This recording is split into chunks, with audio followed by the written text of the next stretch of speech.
a blend of deeper understanding of the research subject, meticulous attention to structure and clear communication of results. So a step-by-step guide to mastering original research manuscript writing would include how we need to understand first the purpose of the manuscript. An original research manuscript communicates new findings, contributes to novel insights to the field, and each goal is always to present research methods, finding interpretations in a way that others can understand, that can replicate or build upon. So before writing, you need clarity on your research question, hypothesis, what specific problem or question are you addressing, and target audience who will read the paper. This could be other researchers in your field or practitioners or disciplinary audiences. The structure of the manuscript. Most original research papers would follow a standardized structure, the IMRAD format. So we talk about the title. The title should be concise, clear, and informative, capturing the essence of your research. So avoid jargon and keep it specific. The abstract, we can summarize here the research problem, objectives, methods, key findings, and conclusions in 200 to 300 words. And we can write the abstract last, this is a suggestion, write the abstract last to encapsulate our manuscript effectively. Our introduction should introduce the research problem or question, then it can review the relevant literature to identify knowledge gaps that our study addresses. We can state our hypothesis, our objectives, or research question clearly. We describe the significance of our work in the introduction also. And then after, we provide a detailed explanation of how the research was conducted. This section should be detailed enough for others to replicate the study. So it should include the study design, sampling methods, data collection techniques, and analytical methods, the tools or software use. So here we need to emphasize transparency, particularly in terms of ethical considerations, biases, or limitations. If we talk about the results, here we present the findings of our study clearly and logically. So here we will use tables or figures and graphs to help communicate qualitative and quantitative data effectively. And we need to stick to the facts. So here we need to avoid interpretation. The data should speak for itself. The discussion, we interpret the results in the context of existing knowledge. So we discuss how the findings address the research question, confirm or challenge the hypothesis, and contribute to the broader field, and address any limitations in our study, suggest the future also research directions.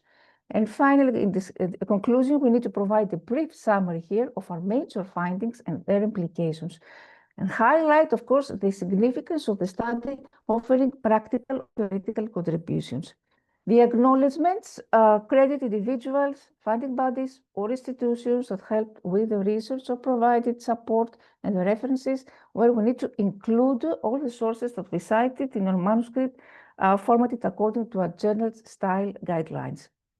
Of course, the writing style tips, this includes clarity and conciseness, so writing in straightforward language, the active versus passive voice, you need to be aware of these things, to be objective. The figure and tables, very important because visuals should support the text and not duplicate information, very important. Ensure tables and figures are clearly labeled with proper legends and captions, and use high-quality visuals that are easy to interpret.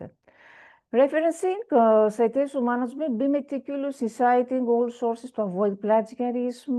We will see some tools, citation management tools like EndNotes, Zotero, or Mendeley, very popular tools, AI tools that can help us organize references efficiently and follow the specific style guide required by the target journal. Choose a journal that aligns with your research focus and audience. So what are the factors to consider here? The scope, the impact factor, submission guidelines, the peer review process, be prepared for these revisions, and common pitfalls to avoid. That could be inadequate literature review. When you fail to frame your research within existing studies, this weakens the novelty of your findings. The overstating the results, you need to be honest about the limitations of your research, or insufficient methodological design. If others cannot replicate your study, this limits the impact of your work. The ethical considerations, always maintain the ethical standards the ethical concerns, the data transparency, the conflict of interest, and declare any potential conflicts transparently in your manuscript and submitting the publication finally. There we need to provide a well-crafted cover letter to ensure that all co-authors approve the final version, and the post-submission prepare for possible rounds of revision before final acceptance. So first, we start with the research hypothesis. There's a question. And the research, why? Because this contributes to the existing body of knowledge by filling gaps, by providing insights, by validating or contradicting existing findings. And usually the gaps in literature has to do with unexplored topics about new perspectives, updated data, or underrepresented populations or regions.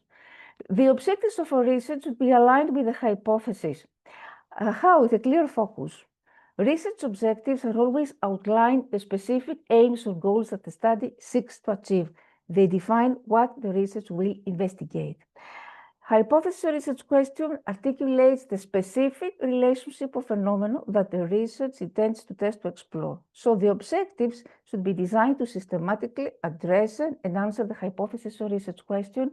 Each objective should focus on a specific aspect of the hypothesis or research question, ensuring that the research remains centered on the key priority, the key inquiry, And the scope of study, the research objectives actually break down the broad research question into manageable parts. They may deal with different dimensions, identifying variables, defining correlations, testing a specific cause-effect relationship, or understanding patterns.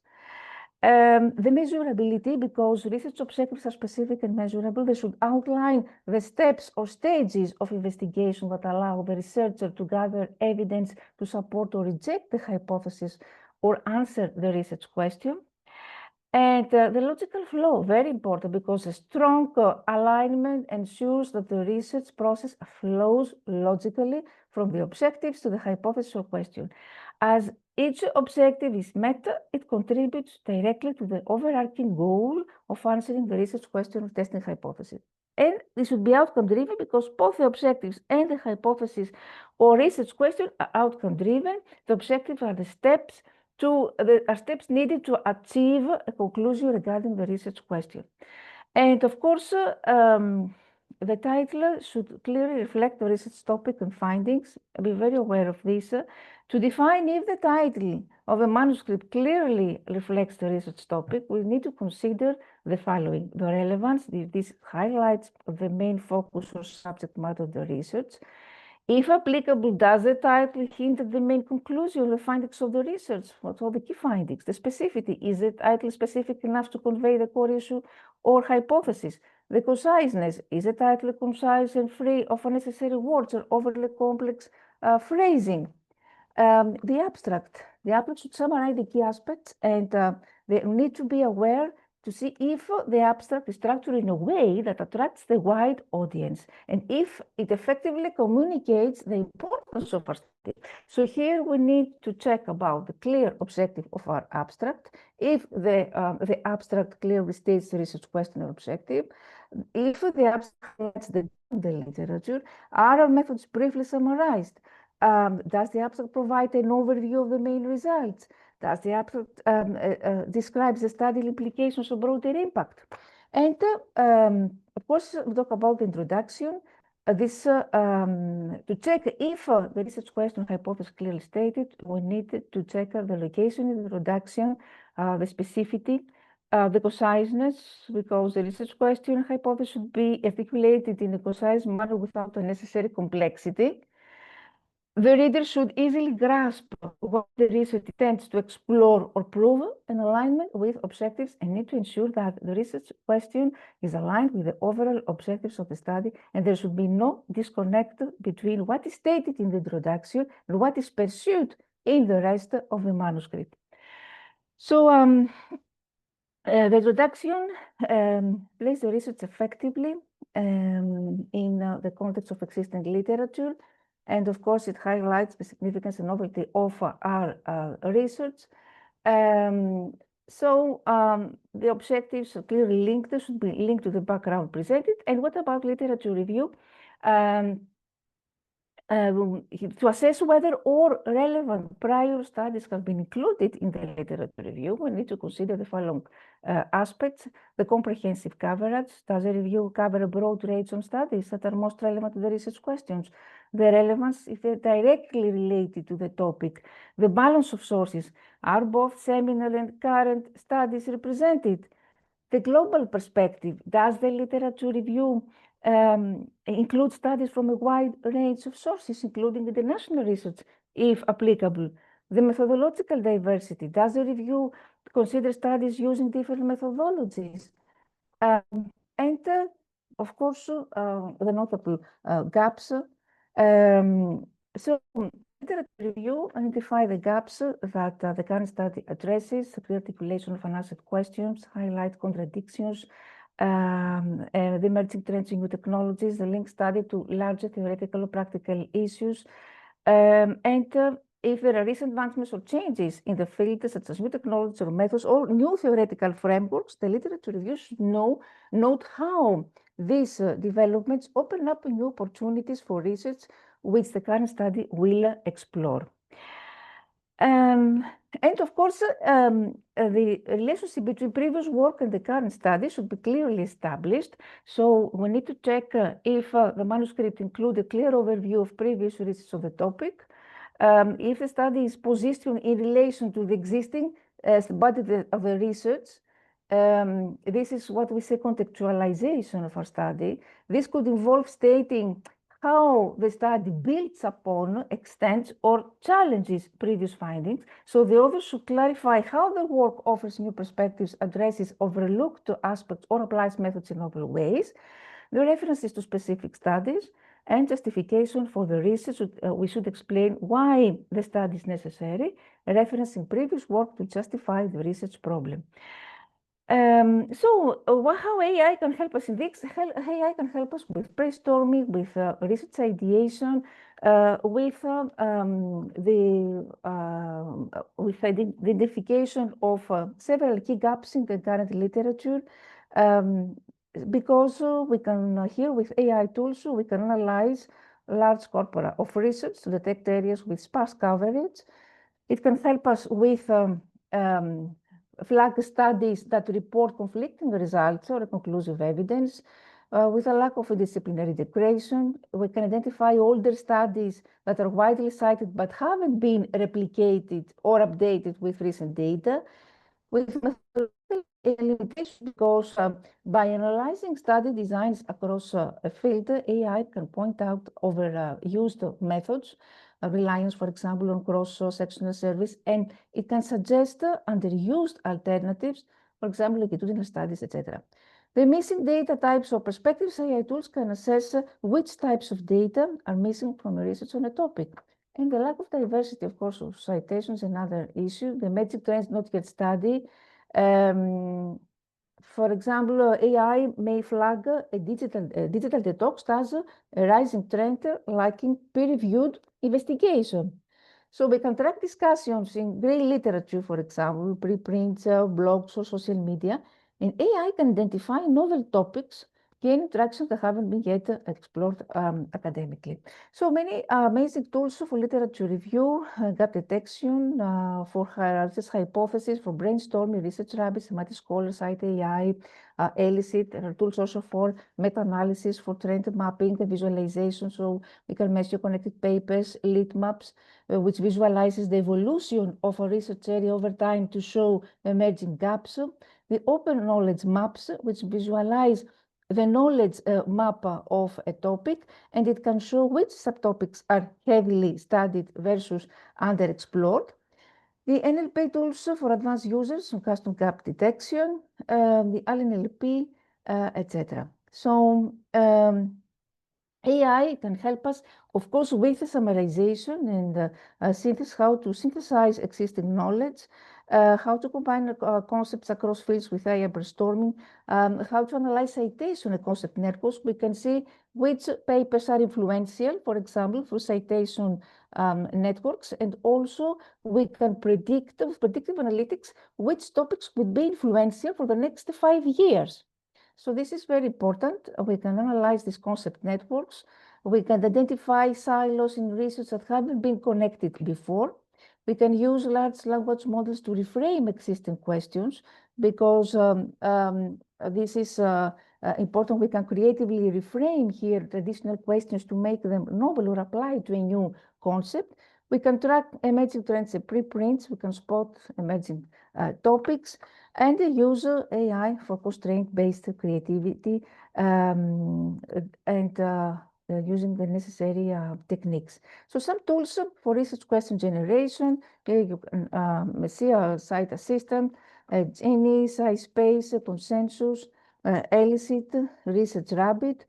Other tools for big creativities, Kine, AI Dungeon, Obsidian. So a big list. We can give you the list at the end. So can AI validate the origin? What AI can do in terms of validation of the originality of the research hypothesis?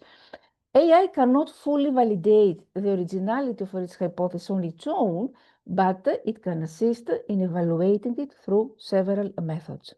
Through the literature search and review, through similarity analysis, we can compare our hypothesis with existing literature using semantic similarity models to detect how close our idea is to existing ones. The citation tracking, how often similar ideas have been discussed, cited, or published, with the contextual framing. And what AI cannot do, it cannot guarantee originality. Why? Because actually AI cannot assess all research, for example, internal research or unpublished work. It doesn't have judgment like a domain expert to assess the impact or novelty within a specific academic field. It cannot understand fully the research nuance because subtle theoretical or methodological nuances that make a hypothesis original may be missed by AI. And AI can know what others are currently working on or plan to publish in the near future. So another tools for framing, writing, framing novelty. Rightful is a tool that checks the language and originality. It's useful for phrasing hypotheses in novel ways. Large language models help refine a vague research idea by clarifying and narrowing the topic, by recommending methodologies, by drafting preliminary research question hypotheses, by suggesting relevant theories and frameworks. We have idea similarity checkers like IRIS, for example. Of course, we have at disposal the general academic search engines. And the literature review, there are so many amazing tools, as I said before, that we can use and we can explore, we can leverage visual tools also. We can engage with academic communities, and of course, we can help. We have tools that can help summarize, as mentioned before, through extractive summarization, abstractive summarization. When we generate new sentences that paraphrase and condense the meaning of the original text. This is abstractive. The thematic clustering, the cross-paper synthesis, when we compare and combine findings across multiple papers. The custom Q&A over paper collections, when you ask questions directly across many documents. Of course, we need to be aware of the biases when we use AI to survey literature, be aware of training, coverage, algorithmic or confirmation bias, temporal bias, cultural and regional biases. You need to know about this, what is each one, and how to mitigate this bias. Use actually multiple tools. This could be use multiple tools in the database to broaden your coverage. Be critical of the results, explicitly search for negative or contradictory evidence, consider non-English database if it's relevant to your study, and combine AI assist search for manual checks. Tools to detect and mitigate bias, dimension AI, paywall, meta, IRIS. The best strategies is, as I mentioned before, to combine multiple sources, search in multiple languages, set alerts for your research, use manual checks, etc. AI can help us detect contradictions by mapping research clusters, by mining literature reviews, meta-analysis, analyzing citation context. And what about the section of methods and materials? Here, we need to describe methods in detail in order for other researchers to be able to replicate our studies. So this requires a clear description of our participants, the study design, the data collection procedures, and the sampling or sample techniques or data collection analysis methods should be clearly justified. The type of data, for example, collected, we need to explain if our methods for analyzing the data is clearly explained. For quantitative studies, for example, this might include statistical tests, or for example, ANOVA, or for qualitative research, this might involve coding techniques or thematic analysis, the justification for choice analysis. If a quantitative data is collected, are the statistical techniques appropriate for the data type? If qualitative data is collected, is the method like thematic analysis justified for analyzing interviews or open-ended questions? The software and tools used to, how we handle outliers and missing data, is there an explanation of how outliers or missing data are handled? The assumptions and limitations, does the manuscript discuss any assumptions made in the analysis? And the data analysis methods, of course, it's very important how to explain analytical approach, the software what we use, reproducibility and transparency, the alignment with research questions and objectives. And there are always some steps that control the bias, the study design, sample selection, the measurement tools, how to avoid research bias. And very important, since we talk about the ethical use of these tools, first we need to be aware of the ethical considerations as researchers, that we need to be always in contact with the ethics review board or institutional review board. For example, for animal research, approval for any relevant animal care use committees should be mentioned. The informed consent, number one, for studies involving human participants, the manuscript should indicate that informed consent was obtained from all participants, specifying how it was documented, written or verbal consent. So the manuscript should describe any measures taken to ensure participants' understanding of the research, including risks and benefits. The manuscript should describe how participants' privacy and confidentiality were protected. This may include, for example, anonymization or pseudonymization of data, secure data storage methods, and limiting access to sensitive information. Welfare of animal subjects. For animal research, the manuscript should address measures taken to ensure the welfare of the animals. Our manuscript should reference specific ethical guidelines or international standards, so the compliance with ethical guidelines. And we should include disclosures of conflicts of interest, financial or otherwise, that could have influenced the research process of our results. So if the manuscript clearly addresses these ethical points, it indicates that ethical considerations have been adequately handled. If these details are missing or they are unclear, then the manuscript may require revision to ensure compliance with ethical research standards. And what about the results? The data should be here clearly and concisely presented without unnecessary complexity.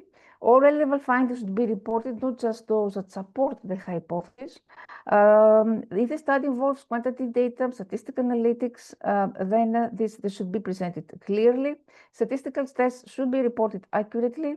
The language should remain neutral, so the avoidance of bias. And the tables and figures also are important. We need to be careful in this.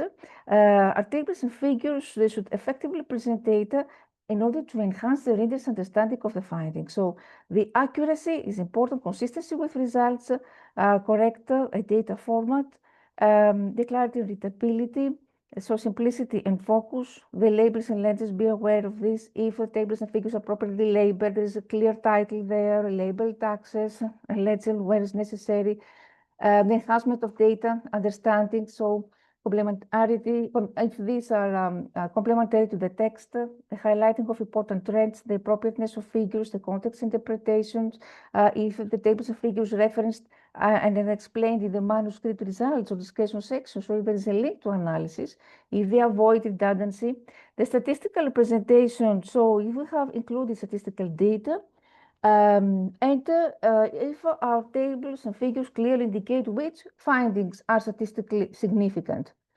The format inconsistency, the handling complex data, how we can break down complex data, the use of supplementary material, and if any expected results explained or discussed through the identification, the discussion, possible explanations, through the treatment of outliers, etc. So, of course, you need to know that there is clear distinction between significant or significant findings, and to evaluate whether our manuscript makes a clear distinction, we need to consider the following aspects: the statistical significance. This includes providing p-values or confidence intervals to distinguish between results that are statistically significant and those that are not, the explicit language, the presentation of results, interpretation and discussion, and consistency across sections. And the discussion of the results, it was how the results are interpreted in the context of existing research and the study's objectives. Here we need to consider the following key aspects: the connection to objectives, very important, the comparison to existing research, the explanation of unexpected results, either any unexpected or contradictory results. The study should provide a reasoned explanation. How to address limitations also, we should acknowledge any limitations of the study, discuss how these limitations might have impacted the results, how to addressing also how to, the implications of the findings, and the balanced interpretation. This means that the interpretation should be balanced and not to overstate the importance of the findings. The implications of the findings should be discussed in both practical and theoretical terms. So we talk about practical implications, real-world applications, theoretical implications, the contribution to theory, the generations of new hypotheses, the alignment of research objectives, and the discussion should acknowledge the limitations of a study. I mentioned this is very important, so we need to clearly identify limitations, the impact on results. We need to offer a balanced interpretation of results with careful language, suggestions for future research, so suggest specific areas for the investigation, the opportunities for improvement. Does the manuscript propose how future research would overcome the study's limitation? This could include suggestions for improved methods or for additional control variables or longer study durations. The theoretical and practical implication, how we build on current findings, if alternative explanations for the findings are considered and addressed. The conclusion, we need to offer here the implications of our findings and the connection to study objectives. And the conclusion should relate, of course, to the research objective or a hypothesis. Here, how AI can figures and tables, how AI can help us in this, because I know we don't have much time. Okay, AI can assist in design experimental, for example, survey-based studies. It can help us with automated to review, with pilot testing of feedback, with the data collection, pre-analysis planning. There are so many tools, Qualtrics with 5 features, with Survey Sparrow, help us with adaptive surveys, and LSE Power for power analysis, Survey Monkey Genius, other tool.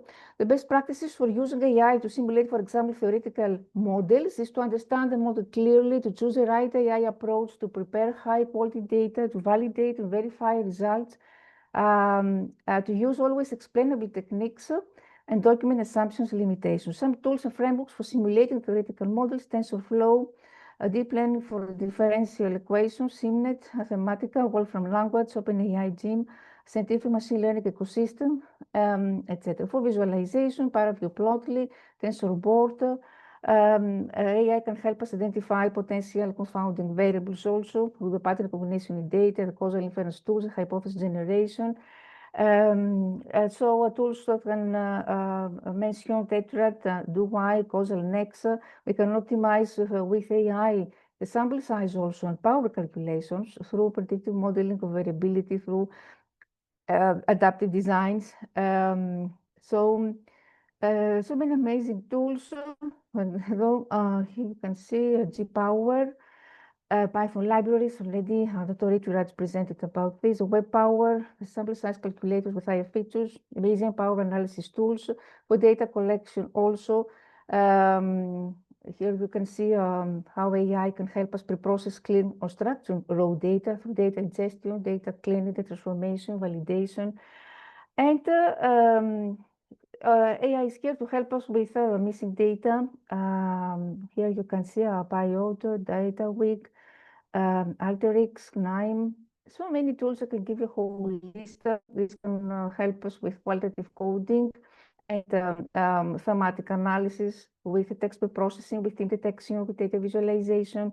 The limitations, always remember that focus on ethical issues, but also in terms of interpretive depth, we mentioned before about the nuanced language, the context sensitivity, transparency, trust. These are the limitations usually of these tools. For qualitative analysis, AI tool and Vivo is its amazing tool. Dovetail for qualitative analysis software, Atlas T, Quirkos, Delva, for experimental niche tools, Matic, etc. So AI tools can help identify patterns of libraries in large data sets through general purpose machine learning libraries, no code, visualization, etc. Statistical analysis also is here. Best practice for reliable AI-generated analysis is to look for reproducible code to notebooks, but many other also suggestions. So before concluding, you need to be careful of the writing style, the clarity I mentioned before. An AI help us structure a scaffold or research paper through outlining the structure generation, through the methodology, analysis scaffolding with figures and tables. Also, we can use Tableau, AI, Power BI Insights, LaTeX Assistants. The academic style, we have Grammarly, with Scribble, PayPal, Hemingway app. For the final text, Turnitin, Killbot. The example workflow, you need to be aware of this, how this work. For structuring and outlining, Jasper AI, Scribble AI Outliner, Grammarly Go, Write Sonic, Load AI with our methodology, etc. So we need to master also the art of prompting, writing the right prompts, writing tools supporting multiple tones and styles, Jasper AI, Copy AI, Yankee Editor, etc. Use AI to check coherence between my results and my discussion. Yes, we can use tools for this also, because we can summarize each section with AI, run consistency checks via paraphrasing, use AI to generate decision suggestions, write for some topics, and of course the ethical risk.